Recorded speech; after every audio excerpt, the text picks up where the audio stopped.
and welcome to the Denver Foundation's issue briefing on voter engagement. I am Kelly Purdy, the Deputy Vice President for Philanthropic Services, and I'm pleased to welcome you all today. A few webinar logistics before we get started. This session will be recorded, so please turn off your camera if that is your preference. All guests will be kept on mute until the Q&A, but please do submit questions via the chat function during the presentations. We're going to have two presentations back to back, and we'll hold the questions until the end. So use that chat function to ask your questions, and then at the end, we will open up the audio and the chat and have a great conversation. Our presenters today will be Nicole Hensel, the Executive Director of New Era, Colorado, and Emily Ferrafino-Cocaño from Conservation, Colorado. Nicole is the Executive Director at New Era, which is a nonprofit organization dedicated to reinventing politics for young people, mobilizing and empowering a new generation to make Colorado an even better place for everyone. As long as she can remember, Nicole has been driven to create a more just and fair world. She decided to bring her expertise in youth empowerment and her deep commitment to social justice and anti-racism to New Era in 2019. Nicole has master's degrees in public policy and education leadership from Stanford University, where she says she geeked out over social psychology, social contract theory, and systems change. Our second speaker today will be Ali Ferrafino-Cocaño. Unfortunately, Juan Gallegos was unable to join us, but we are in very good hands with Ali, who is Conservation Colorado's Deputy Political Director. She has extensive experience with Conservation Colorado's on-the-ground organizing efforts, as well as with advocacy and political work, having originally joined the team in 2017 as a community organizer with the Protégete program for Latinx engagement and leadership. She also served as Conservation Colorado's Front Range Field Manager before being named the Deputy Political Director role in 2020. To kick us off, I'm going to send it over to Javier Alberto Soto, the Denver Foundation's President and CEO. He should be a familiar face to all of you by now, but in case he's not, he's been at the helm at the Foundation since October of last year and joined us from the same role, President and CEO of the Miami Foundation. Javier? Great, thank you so much, Kelly, and thank you all for joining us and welcome. This briefing actually was suggested by several of our donors. So we are proud to share this information with you and appreciate your suggestions whenever there's an issue that you feel like is of such importance that the Denver Foundation really ought to be setting the table around to have some dialogue. We welcome that feedback. We strive to be the civic commons in Metro Denver, to bring diverse voices together, to think about and work towards solutions to our most pressing problems. In my mind, there's a clear intersection between the work of community foundations and civic engagement. Community foundations serve to democratize philanthropic giving. We also serve to set the table for inclusive dialogue in community. In my mind, the foundation for civic engagement in a democracy is voter participation. As Kelly mentioned, I moved from the state of Florida less than a year ago, and I can tell you I'm really happy to live in a state that makes voting so easy. Making sure that as many Coloradans as possible take advantage of just how easy the process is in Colorado, and frankly, the civic duty that we all have to participate in our democratic process is the subject of today's forum. So with that, I want to kick it back to Kelly to get us started with the conversation, and we hope that it is a conversation where all of you participate, ask your questions, share your thoughts, and we look forward to the dialogue with you today. Thank you. Great, thank you, Javier. So we're going to try a little bit of interactive engagement this time around, and we're going to lead off with a polling question. So in a moment, you're going to see a polling question appear on your screen, and you'll be able to vote for one of the multiple choice answers. So that question is, what do you think is the top issue for young people this year? We'll take a few minutes to get answers in.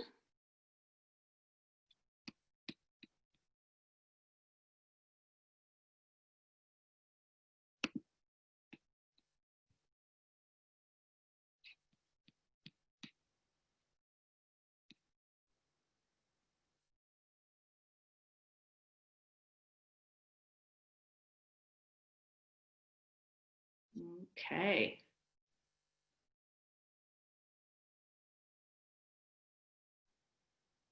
We're just going to give folks a few more seconds here. It looks like we have about 75% of people responding.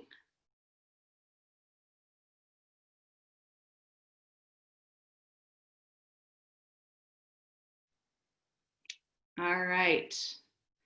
So the correct answer for what is the top issue for young people today is systemic racism. And to hear more about that, I'm going to turn it over to Nicole Hensel to tell us about that and other things they're learning at New Era. Thank you. Thank you so much, Kelly, for the introduction, and Javier, thank you as well for the intro. I have to say I am also a fellow Floridian, although I have a lot of pride in my great state, I also must say that I'm very happy to have moved to a state with such amazing voter access laws like Colorado. Hi, everyone. For those of you who I have not met yet, my name is Nicole Hensel, and I am the Executive Director at New Era, Colorado. As was alluded to in my bio, for as long as I can remember, I have been committed to creating a just and fair world. My mom likes to tell me that I just came out of the womb this way, but I think it had a lot to do with the way that she raised me, having an activist background herself. But it was this belief in a just and fair world that naturally drew me to the field of education and youth empowerment. This is a picture here of when I taught bilingual kindergarten out in the far northeast of Denver in Montbello. And my kindergarten students had this really innate sense of justice, right? They know when something is or is not fair. And it's this acute sense of justice coupled with young people's hope and imagination that makes them such a powerful force for good in this world. And it is why the movement for a better world starts with our young people. And you could see that in the way that young people are centering systemic racism and discrimination in the reasons why they're voting this year. So if you'll entertain me for a moment, I'd love us all to just close our eyes for a second. And when you close your eyes, I want you to envision the greatest movements of our lifetime. I'm thinking of the anti-war movement, the civil rights movement, women's liberation. I'm thinking of, dreamers and climate change and all of the movements, the movement for Black lives. And when you imagine all of these great movements throughout history, who do you see at the front lines? You can go ahead and open your eyes. Young people. Young people have always been the moral compass of the universe. And you may have been branded a radical, yourself back in the day, but it's actually young people who always push us forward to imagine new futures and new possibilities for our society. Did I freeze at all? Am I still here? Oh, okay, perfect. Sorry, some things froze on my end. That is the reason why New Era was founded, right? Is this belief in young people as this renewal force. And that's why our mission is to reinvent politics for young people, mobilizing and empowering a new generation in order to make Colorado a better place for everyone. So you might be thinking to yourself, who are young people? Who am I talking about? We define young people as 18 to 34-year-olds. So I am very sorry if this is the first time you are hearing, you might not be a young person, but we fully believe that being a young person also is in your soul, not just in your age. But we work with 18 to 34-year-olds across the state. And something else to know about young people is that young people are the most diverse generation that has ever existed in this country. In fact, 1 out of every 4 Gen Zers identifies as Latinx. Young people, what's also really interesting is that young people really believe in government as a tool to solve social problems. A recent Pew Research poll showed that young people believe in government as a way and democracy as a way to solve shared social challenges. The other thing about young people, you can move to the next slide, is that there are a ton of them in Colorado, you've probably noticed. Our state is home to 1.4 million young adults aged 18 to 34. And young people are the largest voting bloc in Colorado this year. We will make up 32% of the eligible voting population in Colorado and nationwide. And much like the Denver Foundation, we believe that democracy works best when everyone shows up, which is why we're so committed to making sure that young people show up so that our democracy is as representative as it can be. So the one thing that I want you to leave here with today, because there's a lot of narratives out there about young people, right? Young people, we hear are entitled, the millennial generation, they're stuck on their iPhones, they don't care about anyone else. And that's just not what we find working with young people. Young people are ready to step into their power. A recent poll actually showed that 83% of young people said that they were ready to step into their power and make change on the issues that they care about.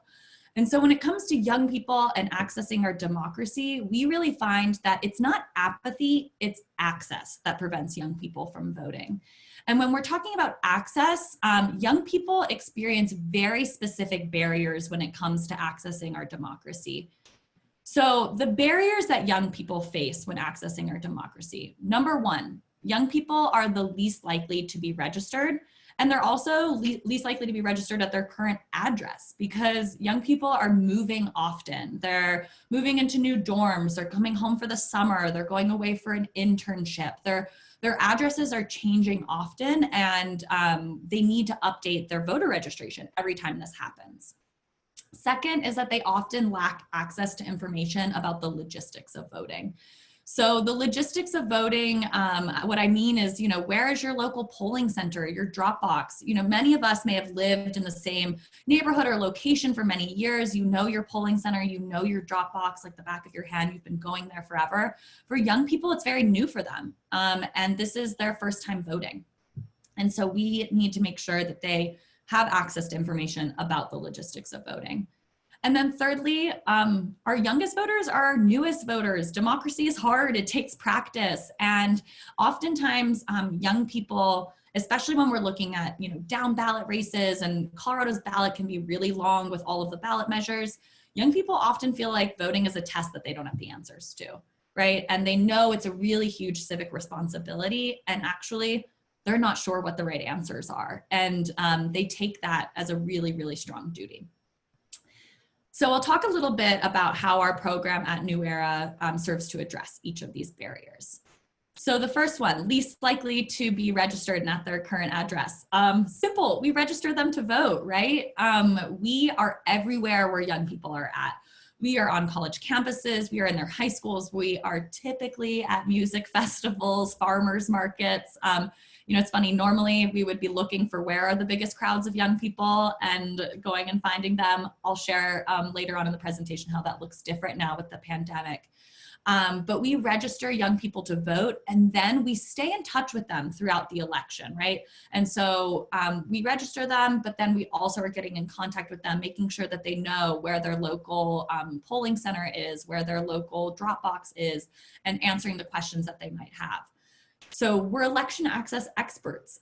We train all of our organizers in Colorado's election laws.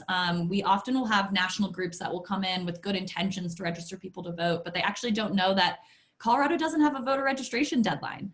And you have same day registration here in Colorado, and you automatically get a mail-in ballot. And those are all really nuances to Colorado's election access laws that we make sure that we cover when we reach out to young people and share information with them. And then thirdly, we're trusted messengers with young people. I often say that trust is the greatest currency that you can have in organizing, right?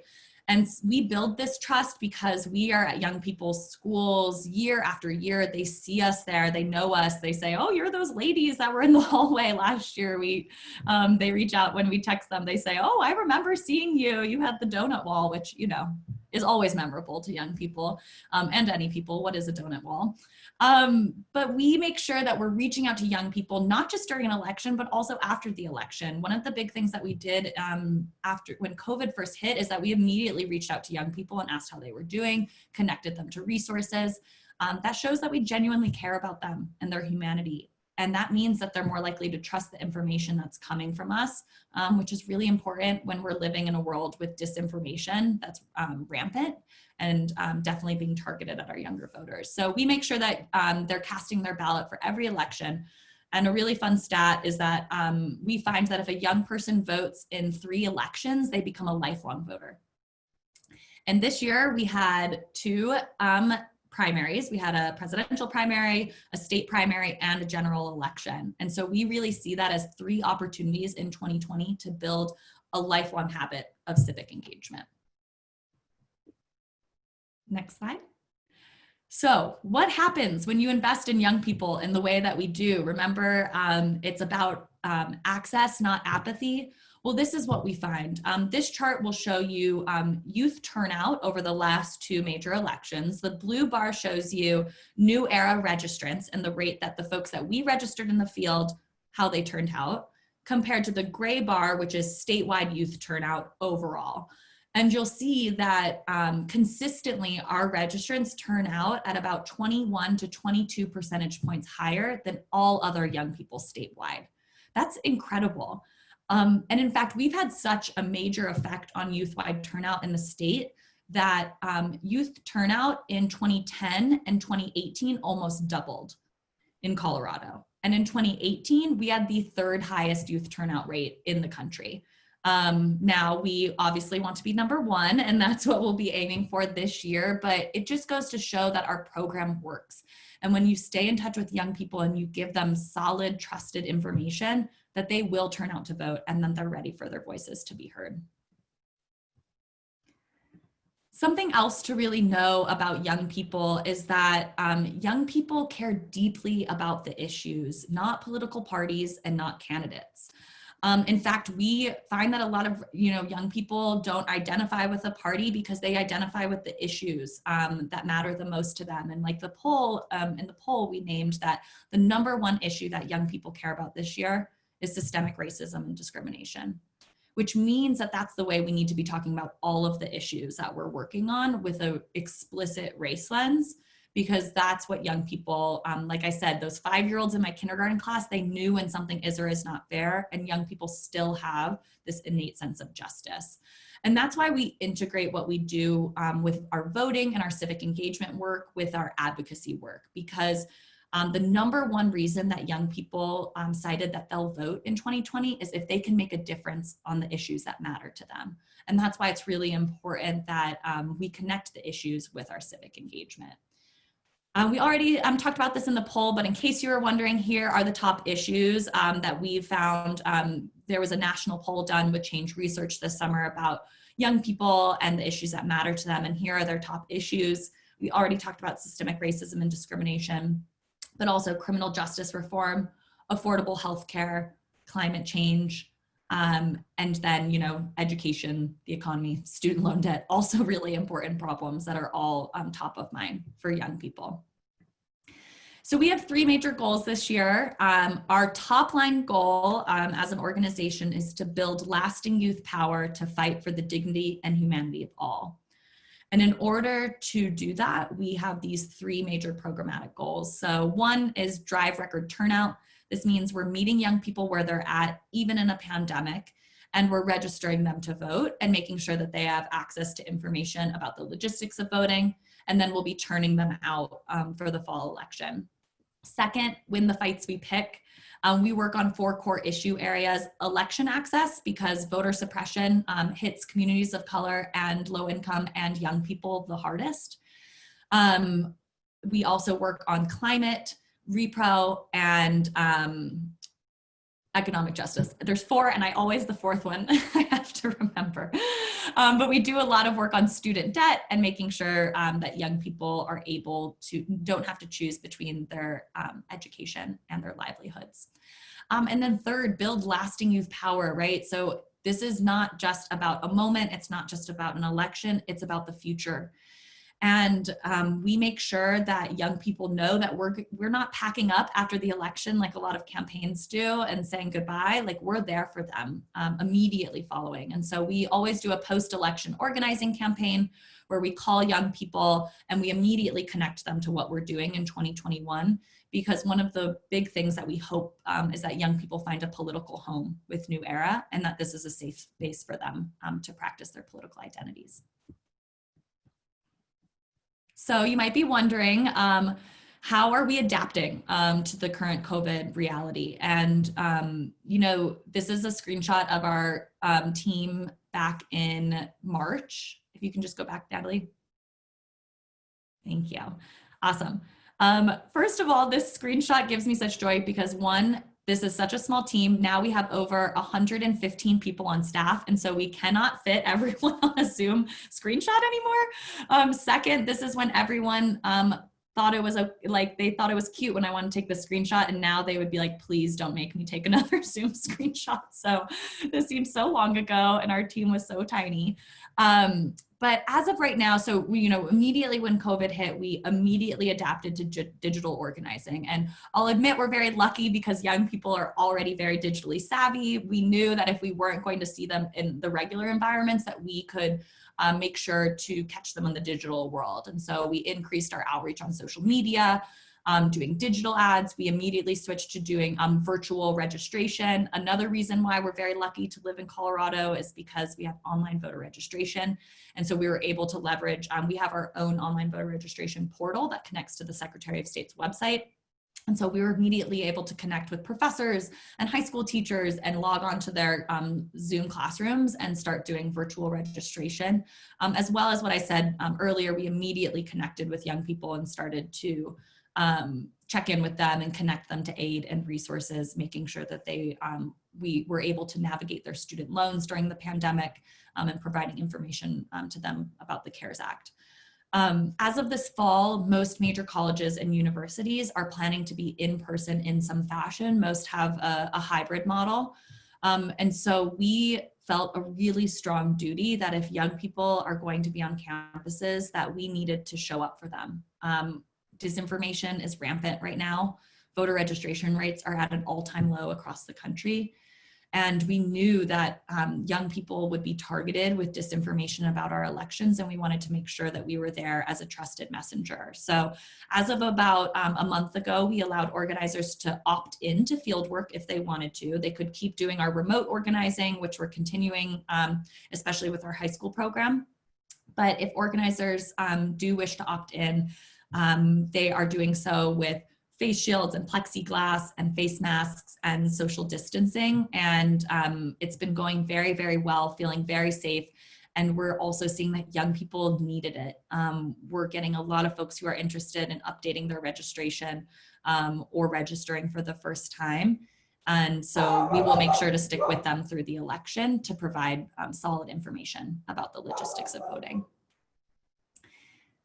So finally, to close, and you might be able to hear my dog barking in the background because someone dares deliver mail in the middle of the day, but she's gonna protect me until they do so. But you know, really in terms of what we're after at New Era is that we're really not about one election or one moment. It's about a movement, right? And it's about how we rebuild in a more equitable way post-COVID. You know, the pandemic and the movement for Black lives have exposed and re-exposed the huge inequities in our systems, and young people as the future and as the ones who are inheriting a lot of the challenges are the ones to rebuild. We are futuristic, we're hopeful, we're imaginative, and it's very important that yes, we see it as our duty to make sure that young people are civically engaged, but also that they're engaged for a lifetime in seeing the importance of their voice in our society. So that being said, all movements are intergenerational. All major movements throughout history have been. And so we deeply appreciate the support of the Denver Foundation, and we appreciate having the opportunity to share with you all about how amazing our young people are. So looking forward to answering questions, and thank you for having me. Thank you so much, Nicole. And thank you for the wonderful work that New Era is doing in our community. Before we move to our next speaker, Allie, we're going to again have one of those interactive polls. In a moment, the question will appear on your screen. We are asking, Out of the 550,000 eligible Latinx voters in Colorado, what percentage of them do you think are registered to vote?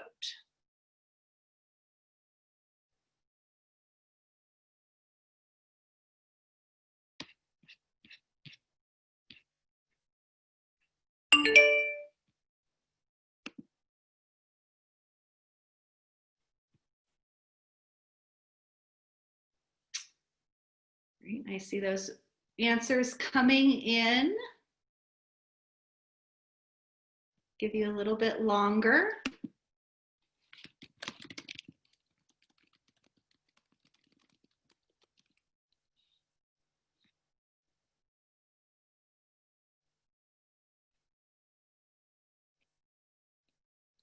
Okay, we've got most of you, just a couple more seconds, cast your vote.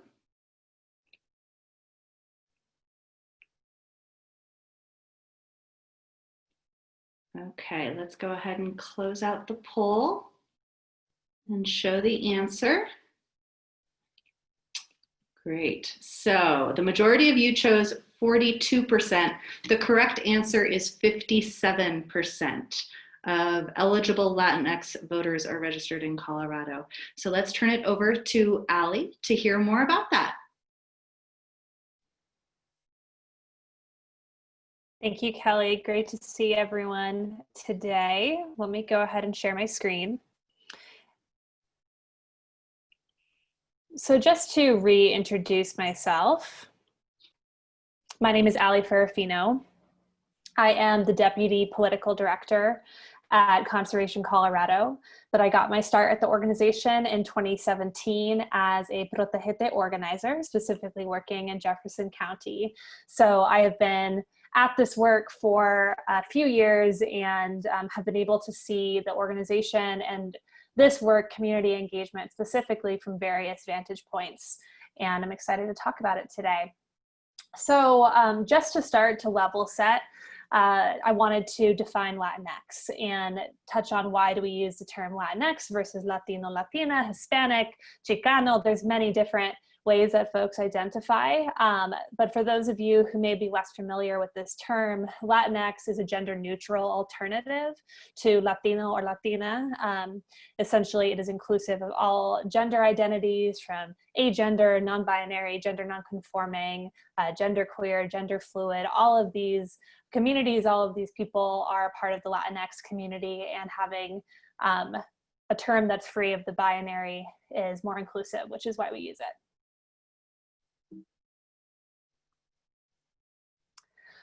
So to start, basically I just touched on this, but the Latinx community is not a monolith.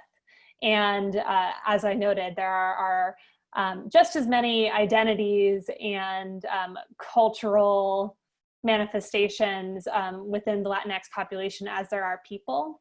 So that's an important place to start.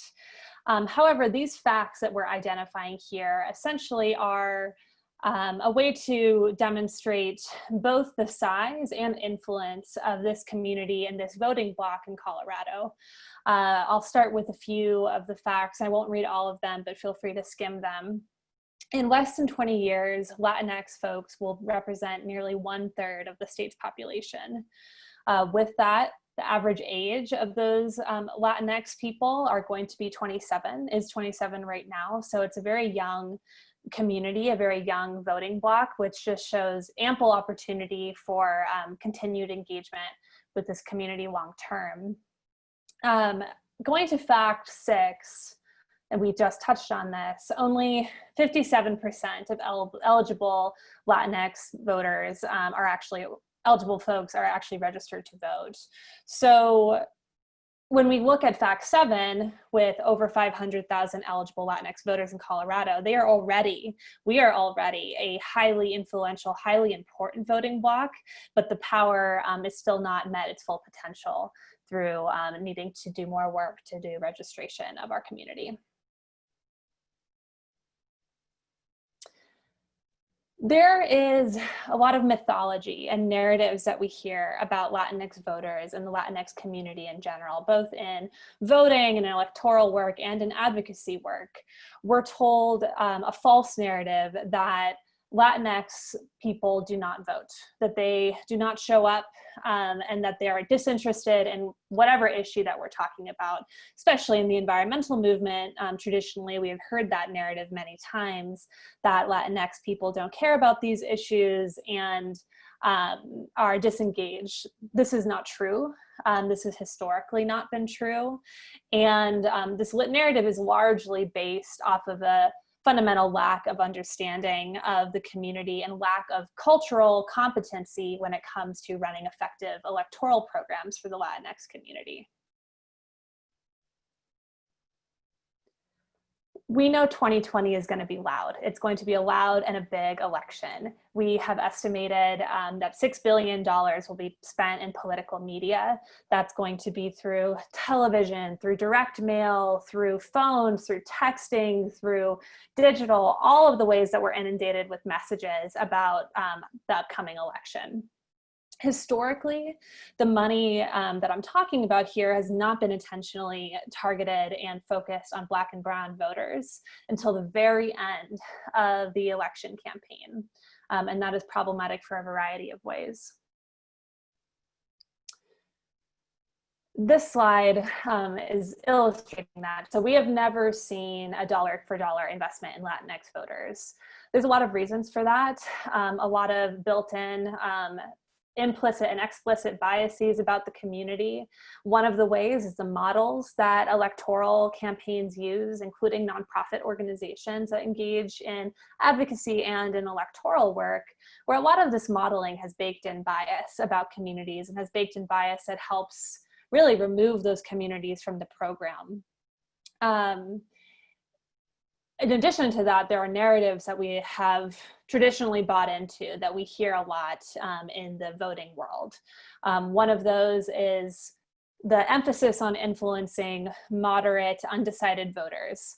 When we talk about that voter, the traditional and stereotypical voter we picture is the white suburban woman, right? The white suburban woman who we are throwing a lot of emphasis, a lot of energy at, and really just white suburbia in general. There's a lot of validity to that. There's a lot of reason to be reaching out to those communities as well. However, it also puts communities in boxes that are not actually representative of the various perspectives and the various opportunities that exist there. For example, for the Latinx community, we often see that Latinx folks, Black and Brown folks, are put into the category of get out the vote. This community is a community that we invest in late after ballots have dropped and work to get them to turn out to vote, to the voting booths, or turning in their mail ballot as it happens in Colorado. That's great. However, the persuasion universe, the community that I was talking about here, those persuadable voters, we talk to them much earlier, right? The progressive, the electoral community talks to those voters much earlier and invest a lot of our dollars into changing the heart and mind of the persuadable voter.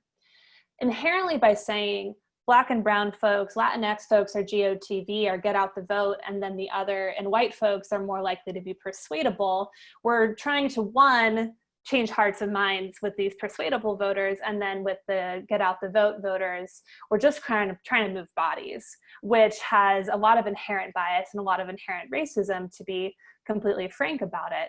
If we were to invest in these get out the vote communities and the Latinx communities that actually do deserve and need persuasion on the issues that we care about, we could see a much higher percentage of folks acting in elections, engaging in elections, and a much more impactful electoral program. So how does Conservation Colorado and Protégete show up?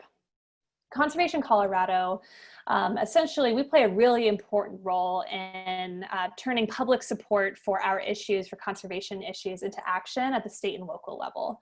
We work to elect environmental champions into office, and one of the things that we say is we don't elect saviors, we elect targets. We elect folks who we are going to continually influence and continually hold accountable to our issues and to our communities. And we also work to build an environmental movement from the ground up. We organize. So within this holistic approach, we have organizing, we have advocacy, and we have elections. All of these things are completely intertwined and do not succeed without the other within our model.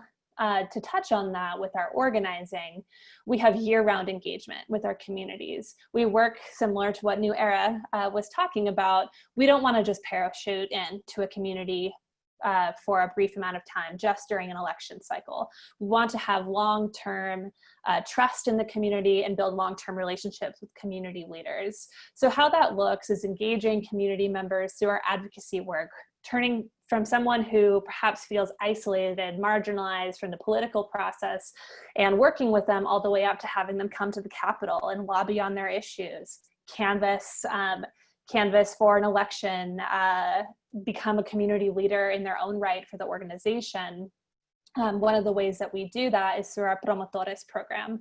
So specifically, to take a step back, we have our Protégete program, which is where I started. Our Protégete program works to elevate the voices of Latinx and people of color on the issues that matter most to us, on the issues of our air quality, climate, water, our land, and the health of our community. So with the Protégete program, we have our Promotores program. And some of our Promotores are in this photo right at the top, going to a canvas. Our Promotores, our program works to teach skills to our community to be strong community advocates, to identify environmental and justice issues in the community, and to really organize ourselves out of jobs and build organizers within those communities who are going to be working on these issues.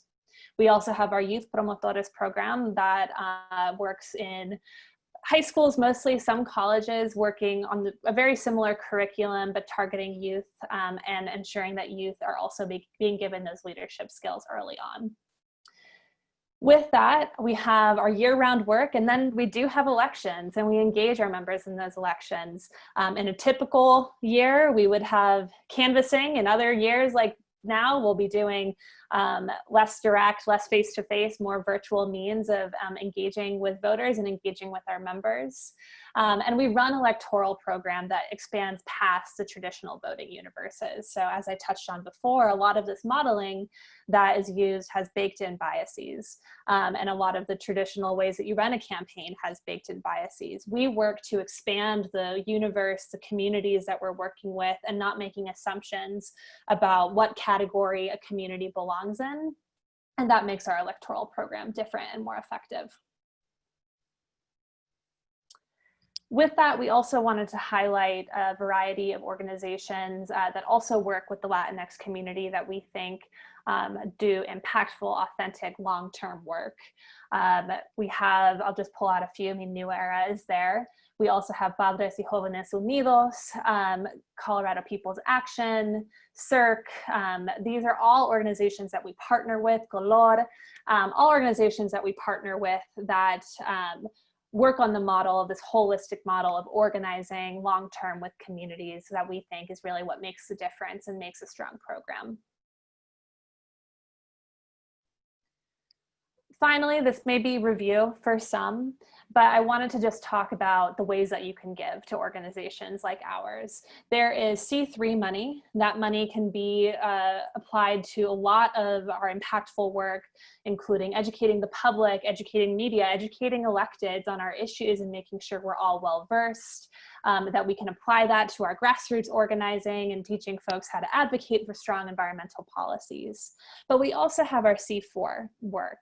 And C4 work is taking that and then directly applying it to policy, directly applying it to elections, where we are working with our communities to specifically advocate for a piece of legislation that is going to make the difference for public health in their community, specifically working on an election and engaging with the community on an election to advocate for an issue that matters to them and for a candidate that represents their values.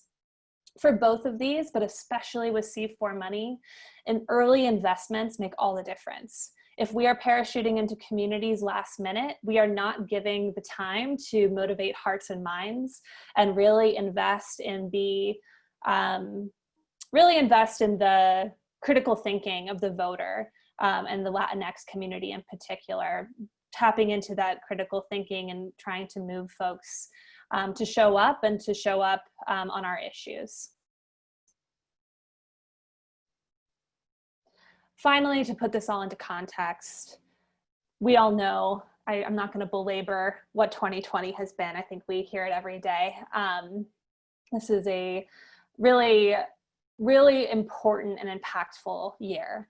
And I think one of the main things, I mean, obviously there are the challenges with COVID when it comes to our work, where, especially with the organizer in me, the face-to-face is such a powerful tool to work with the community. However, there are other ways that we are working through virtual organizing, through digital engagement of our communities. And what's very clear is that voters are ready to be acting, to find competent leadership, to be acting, to push our issues forward, and push them in an intersectional lens. I think that's the strongest opportunity that we have in 2020, is to be addressing all of our issues in the intersection. Environmental justice, racial justice, reproductive justice, all of these issues are intertwined and cannot be talked about in a vacuum. And that is our great opportunity at Conservation Colorado, and I would say as a community as a whole. So thank you all for your time today. Thank you, Denver Foundation. I have my contact information there, but I also have Leslie, our development director's contact information on this slide. So thank you so much.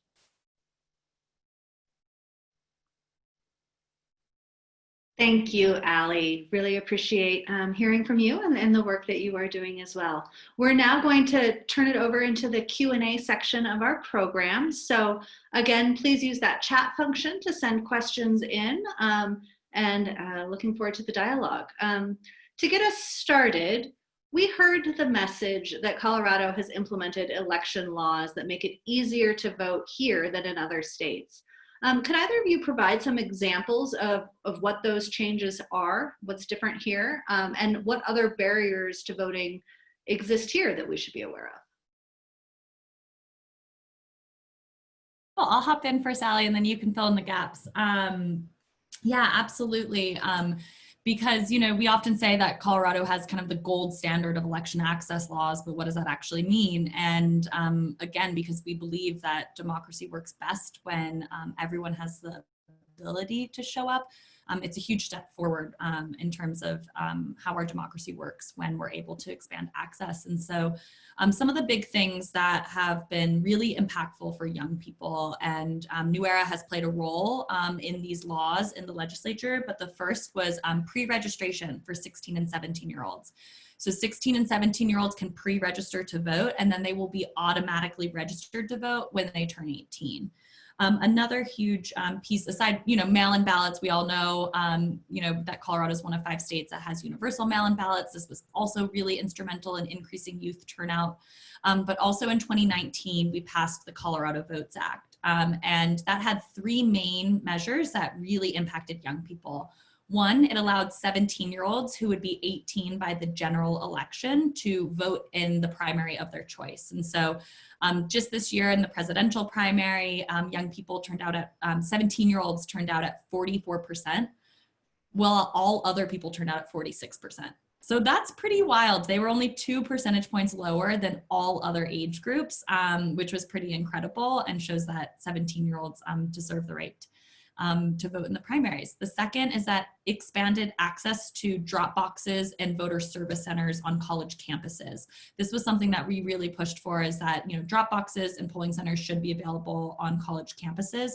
And so there was a huge expansion in that effort, the addition of over, you know, 20 drop boxes on campuses throughout. And we're very lucky that that is in place right now. And then the third of which is automatic voter registration, which went online over the summer. So now when you get a driver's license in Colorado, you are automatically registered to vote. And so those are all huge wins in terms of election access, especially for young people.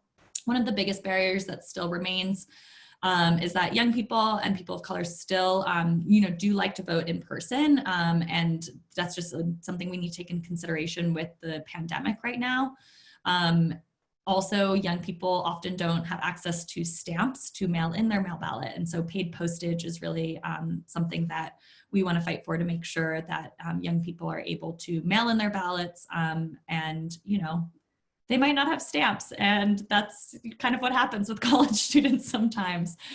So we want to make sure that they have access to that. But Allie, do you have anything else to add there? No, that's all really great. And I would say the only thing to add is just the context for this year is ensuring that we are combating disinformation and ensuring that folks understand how to vote and understand their rights, and that they will be receiving a ballot. They do not need to request one. So that's one thing. And then my other addition would be just ensuring that folks are updating their registration, and we are continuing to work with inactive voters. So folks who had been previously registered but moved, received a ballot, when it got sent back, then they become an inactive voter. And so getting those folks back engaged in the process would be the other thing I would flag. Great, thank you. A question for you, Allie. You used the word marginalized in your presentation, and we use that word at the foundation as well. Could you talk about what it means to be marginalized? I think in this context, and specifically in voting, and when we're talking about the Latinx community, how it manifests is a lot of the assumptions that we make about our community, that I've made about our community, the Latinx community, and how we engage in elections, the opinions that we have in elections. No community is a monolith, and especially not the Latinx community. And if we make broad stroke assumptions about how folks will interact with elections and interact with advocacy, we are inherently going to leave many people on the sidelines. And so that would be the way that I would contextualize it in this moment. Thank you. A question for both of you. Most of our discussion has been about voting at the federal level. How are your organizations engaging communities and voting on local issues?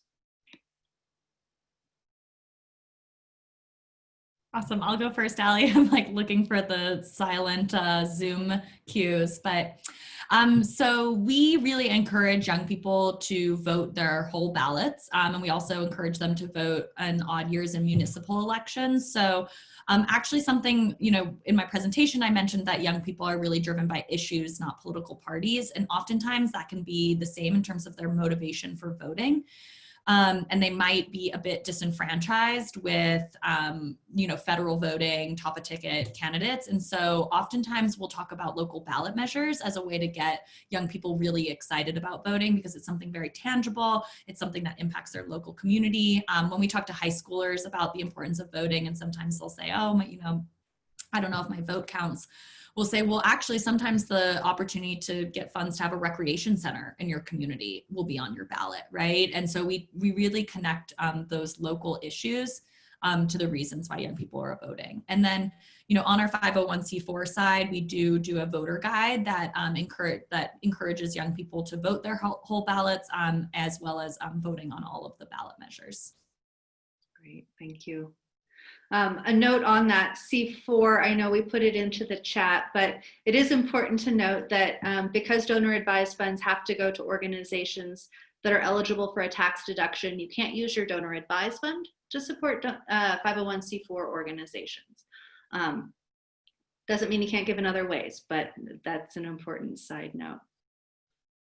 Are there any other questions that are coming up for folks?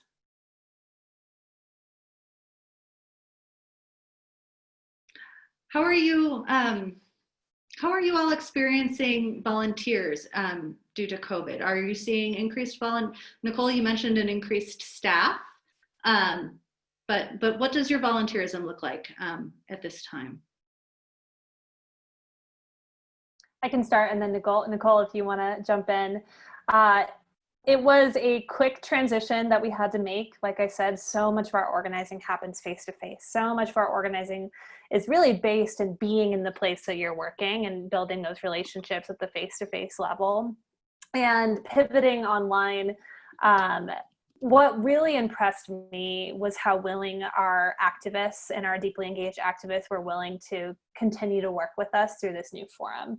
For many, Zoom was it was the first time using Zoom. It was the first time using a video conference tool. There were growing pains with all of that, but continuing to have opportunities for community engagement and having places where our activists could all be in one virtual space was really valuable for our activists. And I know on the digital front and our digital activism that we had all-time high interaction. So folks were really excited to be engaging with our email actions, our social media actions. And so there was a huge boom at the beginning. And I think now for us, it's just maintaining that energy. And I will be completely honest, I think it is fatiguing for folks, and it's fatiguing for me to be doing all of this virtually. So meeting people where they're at and understanding that is also important, a really important organizing tool. That deeply resonates, Allie. The fatigue is real. And I'll just add to that, you know, we are engaging, we're looking to engage volunteers in our phone banks and our text banks. Something else that we've been piloting this year is something called relational organizing. And relational organizing is something that we all probably do very naturally, but it's simply leveraging your friends and families in your community to take an action, right? And so with 17-year-olds, what we did for the presidential primary when we were giving them information about the new law and how to vote is that we recruited them to be vote captains. And if you were a vote captain, then you committed to registering 3 to 5 of your friends, making sure that they were registered, and then making sure that they were voting, right? And so it's this kind of like power of scale of if that person then reaches out to 5 people and they reach out to 5 people and they reach out to 5 people, it has a scaled impact. But also we are more likely to take action when it's coming from a friend or a close community member. And so we've been working with relational organizing as a tool during the pandemic to have scaled impact, but also to continue to drive towards our actions and making sure that folks are registered. And so we recruited about 430 vote captains during the presidential primary, and now we're keeping up that energy and making sure that young people feel like they can, you know, help us out by getting their friends and family registered. Thank you.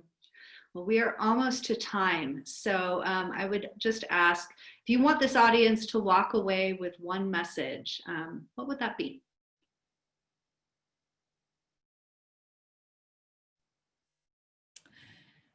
So the one message that I would like everyone to land with is that the election is just the beginning for our work.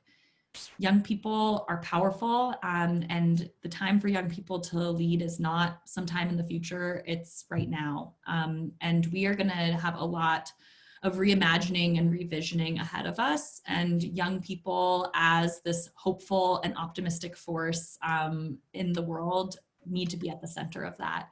And so I would say trust the young people in your life, listen to them earnestly, and invest in them, not just in this moment, but for the long term.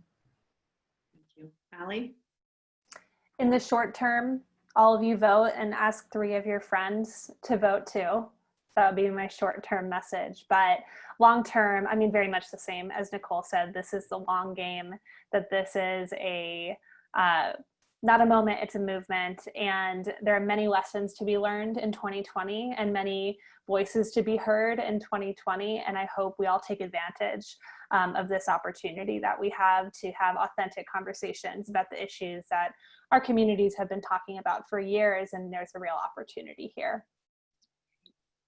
Thank you. Well, thank you both so much for spending the afternoon with us and sharing the important work that you are doing. I want to thank all of our guests for joining us and learning about this important issue. We'll be following up with all of you as we normally do. And I will echo both of our wonderful panelists and encourage everybody to vote this year. And we look forward to seeing you on our next issue briefing. Thank you. Thank you for having us. Thanks, everyone.